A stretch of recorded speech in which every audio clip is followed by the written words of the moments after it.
again, children. Good old storytelling Starmet here, and whew, yeah, we got quite a heavy conclusion last night, huh? Lots to think about it, a lot of bitterness to taste with your Whenever I sweet and all reacted that. with Kaine, But I hey, was reminded about I know something how from to my shift those past. sad faces upside Maybe down. my mind has been Time for confusing some her more with my sister story this whole time. time. The next story will definitely Anyway, cheer you guys up. Oh, actually, on closer inspection, yeah, this story is also very sad. Forget I said anything. Oh well, a story is a story, and stories should never be laid to waste, right? So might as well sit back and let me tell you the story of death and rebirth. But among it all, suffering. I called it, and then there was one. Well, it starts as that, but you'll see. I say that because we start our story with one person. A young boy who found himself inside a strange, dim lighted room. He appeared to be a normal looking boy, proper of tongue and very observant. Near him was a dusty old looking book with nothing really written on it, which he prompted to pick up without a care. He wasn't sure how he got here, but sure damn knew why. Days ago, he was told by his superiors of a super duper secret mission he was being part of. One that once fulfilled, it will grant him a full discharge from duty and granted freedom. You see, he may look like an ordinary boy, but there was more to him than you think. Not just him, but plenty of others. You see, this boy was not just a boy, but a soldier. We should back up a bit in time. If you recall from our last story, the planet was in a bit of a mess. People turned into salt, people turned into monsters, and a red-eyed leader acting as the herald of these mad gods and in control of this legion was just bursting through the walls and scattering his forces across the land. Human eyes set their sights on Tokyo Tower, and most importantly the corpse of a red dragon that now lay lifeless, impaled in its structure. This corpse was quickly taken by the government, and soon enough scientists from all over started to analyze and experiment with its body and blood, as they usually do. Eventually, a huge breakthrough was reached. An unusual particle was discovered, the very molecular material that composed magic.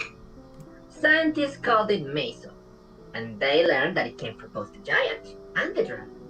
The former was the very cause of the illness that now plagued the entire Earth, while the latter could be harnessed in order to give humans just the edge they needed to combat the Legion. As they harnessed the meso, both processed packeted it all into a wonderful wonder drug. His name was Luciferase, and it was the hot new thing around the research and military branches of the now founded Hemlin organization. Once infused into one's body, and bam! Magic will course through your veins and turn you into a deadly super weapon. That sounds pretty rad, right?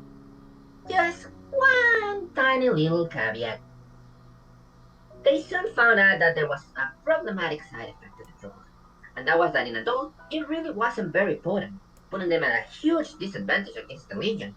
So they thought of the next best thing: get a bunch of young kids, in which the Luciferian works the best, pump them up with the stuff, and just send them into bloody crusades against their human enemies. Fun! Returning back to our young protagonist here, he wandered through the strange, mysterious facility, holding on to the weird plain cover tome he found until he noticed something in front of him. A young girl had just awakened next to a book just like his. She was around the same age as him, and they had met before in the battlefield, probably around 3 years ago. The conversation they had managed to form a decent enough friendship, so they decided to work together in the mission to earn both of their freedoms. And such, now there were two. But things were not going to be easy. As they reached a new room, they found themselves right in the middle of a crazy battle royale.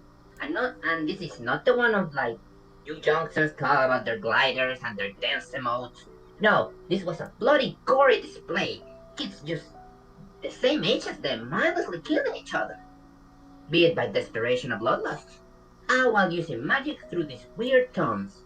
A booming voice from above commanded a single order: only two of you are to survive. And so the massacre began. kid after kid was murdered, which their bodies and souls would then absorb into the magic book they were using and close up, now showing a weird masked expression, as if the euphoria was nothing but a smooth blank cover. The young boy and girl did their best, assisting each other to survive and survive the continuous massacre. Sorry, as the numbers went down, there were 13 children, then 10, then 7, then 6, then 4, until there were 3. The nightmare was almost over, and the two kids were just about to win it. But then, that's exactly when tragedy struck. Before any of the two could react, a magical spear pierced through the young lass's body, which then slumped down upon a puddle of her own blood. The young boy could only look in shock before his gaze shifted to the left, seeing their attacker, another kid just like him, completely locked in the madness and bloodlust.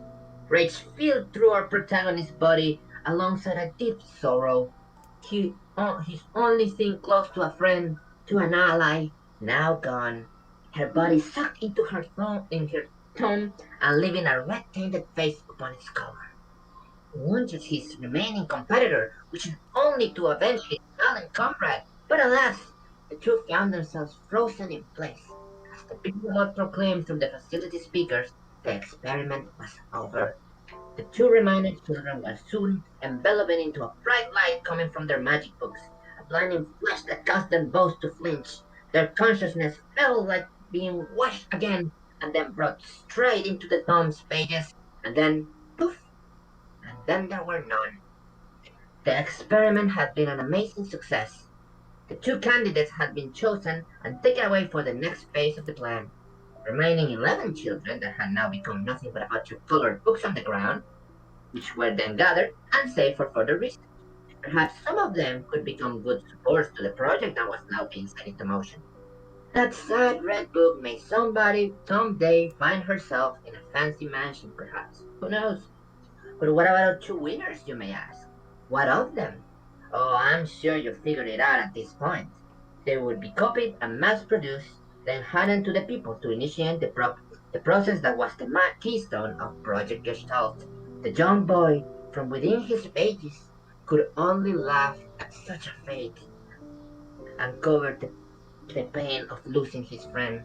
He had now been forever bound alongside his friend's murderer as a magical grimoire of white and black. It would take many years for the Legion and the Red Eight leader to eventually be defeated. He was kind of a tough cookie to break. Would you believe they get killed and then many years later he comes back only to be taken out for good? That's a crazy story, but irrelevant to this storytelling, so you can research it if you want.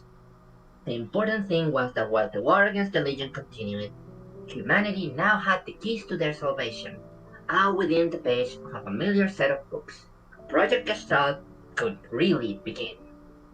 This is where our story ends for today. Apologies for the somber turn of events, but backstory is backstory, and this was a tale that had to be told. Hopefully, this new roadway may bring some light into our shadows. Or perhaps the complete opposite. That's the Yokotaro verse for ya. A never-ending spiral of lives and death. Ooh, that's a good line. Somebody could use it for a cool speech millions of years later or something. Till our next story, children. On with the show. I continue with a recap, but man, this is terrible. You there yet?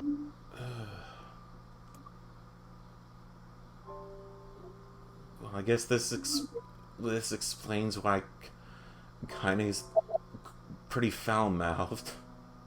Yep. Oh, right, I forgot that there's a story at the beginning of this. Should have waited until we finished this part in order to tell my story, kind of like Clash. You can fix it in post. I mean, I guess you could just...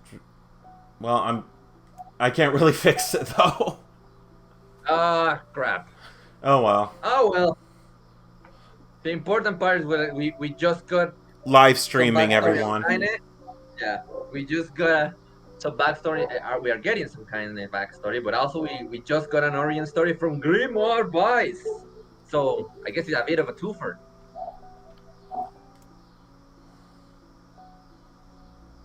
And yeah, everything I told on this story was not part, is not say in the game. So we just got double the backstory and double the sadness. Ah, I see. Just a bunch of children being sacrificed to create Grimoire Noir and Vice. Yep. Ugh.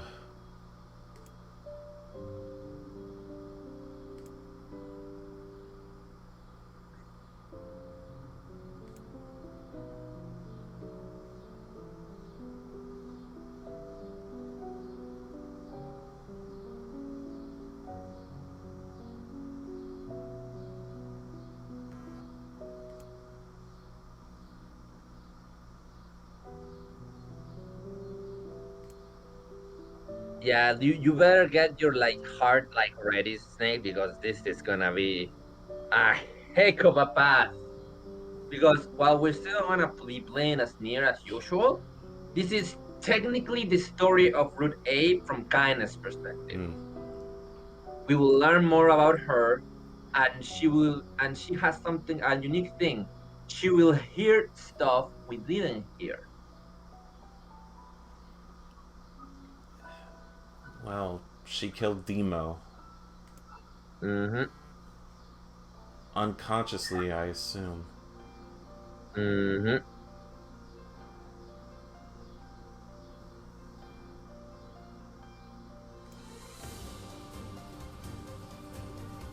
Oh, that's where this part comes in. Okay. Mm-hmm. I've been I've been listening to Kane's orchestrated theme for the NieR Orchestra concert on YouTube, and Uh-huh. I was wondering why this was added in here, but Yeah. this part's the reason. Yeah. Well, yes and no. Originally it was in here, but there's gonna be another part where an even like more bombastic version is gonna be in because they added it into new version. Hmm. Regardless, I love this part. In general, I just love Kindness theme. It's probably Oh, my favorite ear track. Even I'm gonna say something really controversial. I like Kindness theme more than Song of the Ancients. Yeah, I said it. it's just so strange how there's something so beautiful for quite possibly the most vulgar video game character in history. That's exactly what I love it. It doesn't Kaine is make any amazing. For her sense. vulgarity, she makes it an incredible character.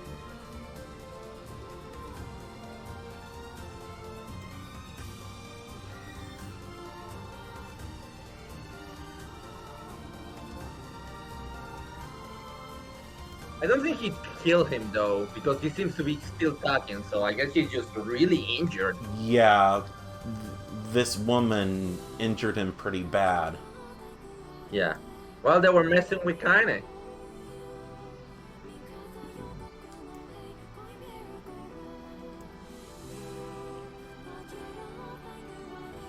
Uh, Somebody should put that in a plaque. That is the best cure for stupid.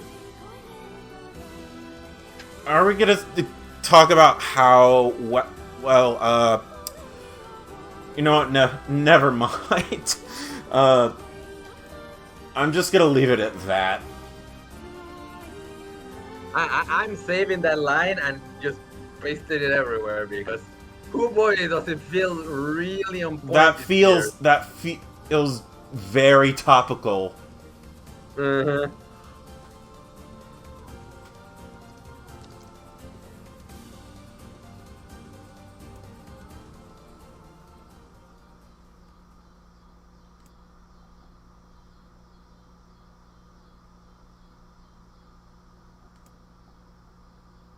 Hmm.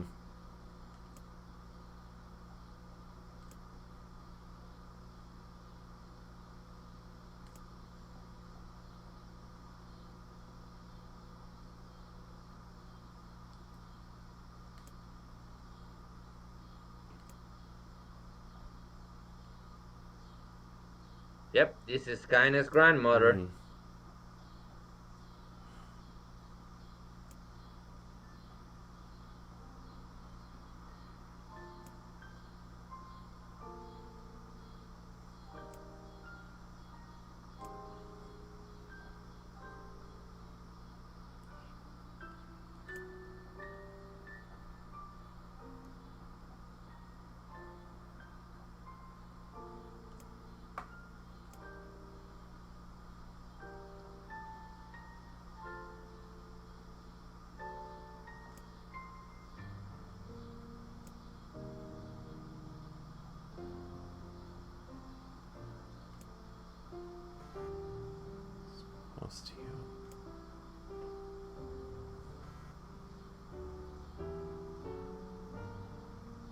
Pretty much correct. Also, you missed my story for today, but I can always like just copy paste it for you.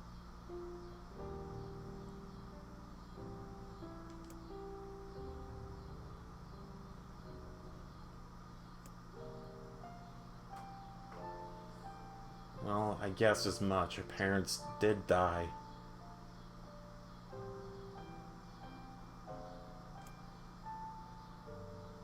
Now the question is, do do replicants can even have parents? I guess if they were your parents of your normal version before you became a replicant, I guess that maybe the Yeah. universe doesn't never really explains it, so we just have to go with it. Well, I guess this. Well, there it is. That also explains why Kanye is so vulgar and quick to be violent. Mm-hmm. Just like her grandma. A miserable little pile of secrets, Greg. Pretty much. But enough about that, just read this.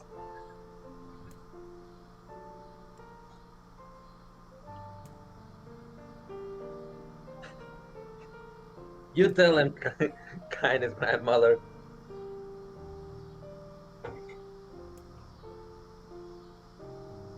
Just want to take all of this in.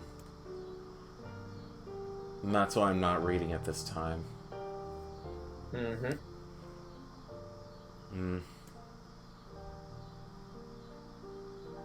And again, another fact at the fact that I told already that she is intersex.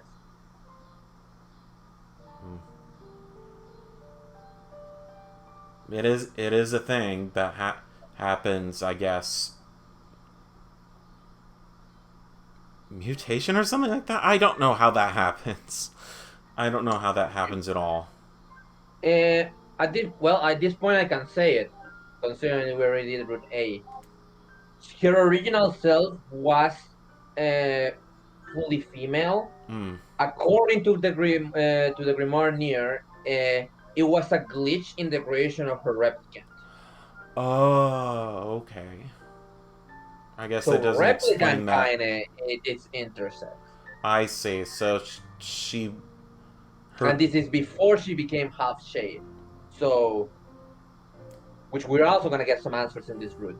But yeah, right. So they never explains that a replicant is intersex, does it? Oh well, man.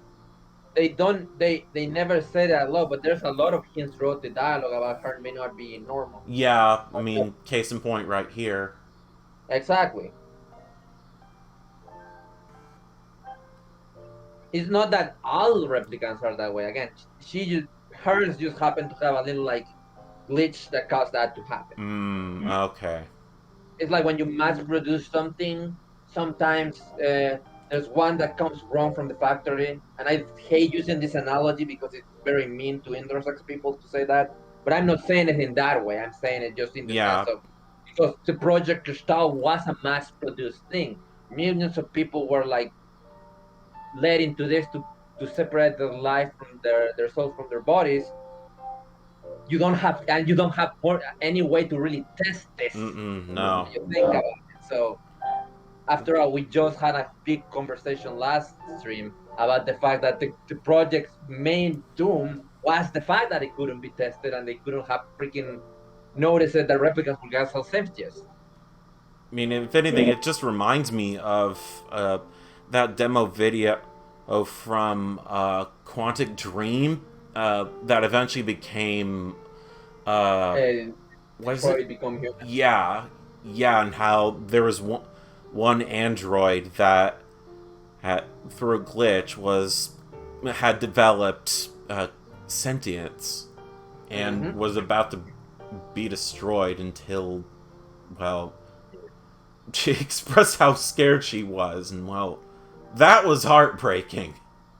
Yeah. I think she shows up and Detroit become human, but it's not as fun. As good, I mean. Yeah, I Because remember seeing her in the that trailer. game is not very well written. That's I mean, at least the trailer or demo or concept video for that was definitely well written. I will say that. That that tends Hey to be a, guys, like go to par with him. What? Hmm. I'm so sad that I missed all this riveting gameplay while I was watching Kamen Rider. Look, we're stuck in. We are never going to escape novel world at this point. We will keep hunting us until the end of time because Tokotaro is a madman. Well, while we're at it, let's see if the new Zenkaidra episode's up. Maybe after we finish with this very heartwarming moment. Hmm. Although I don't know how long it lasts. I don't know I'm But be either. illiterate. prepared. There's probably gonna be more of this later on because again, they just fucking love adding these novel moments in. Might as well write a fucking book. It's okay, they didn't have the new episode up yet. It'll probably be up tomorrow. I mean, it's not too far from what we experienced in Nier Automata, where it became a visual novel, and well, Oh yeah, ish, definitely. or choose your own adventure. I don't mind that. Oh, for sure. I'm just trying to make it like some agonizing for the comedy effect. Hmm. I practically enjoy it. I do think that Replicant does have more of it than Automata. Like if you put all of them in a row and you like model how long they take, I will say Replicant probably wins. Yeah. I mean, we've already had to re go through two quizzes, which are both annoying, and well, so far we haven't had to answer any questions. So,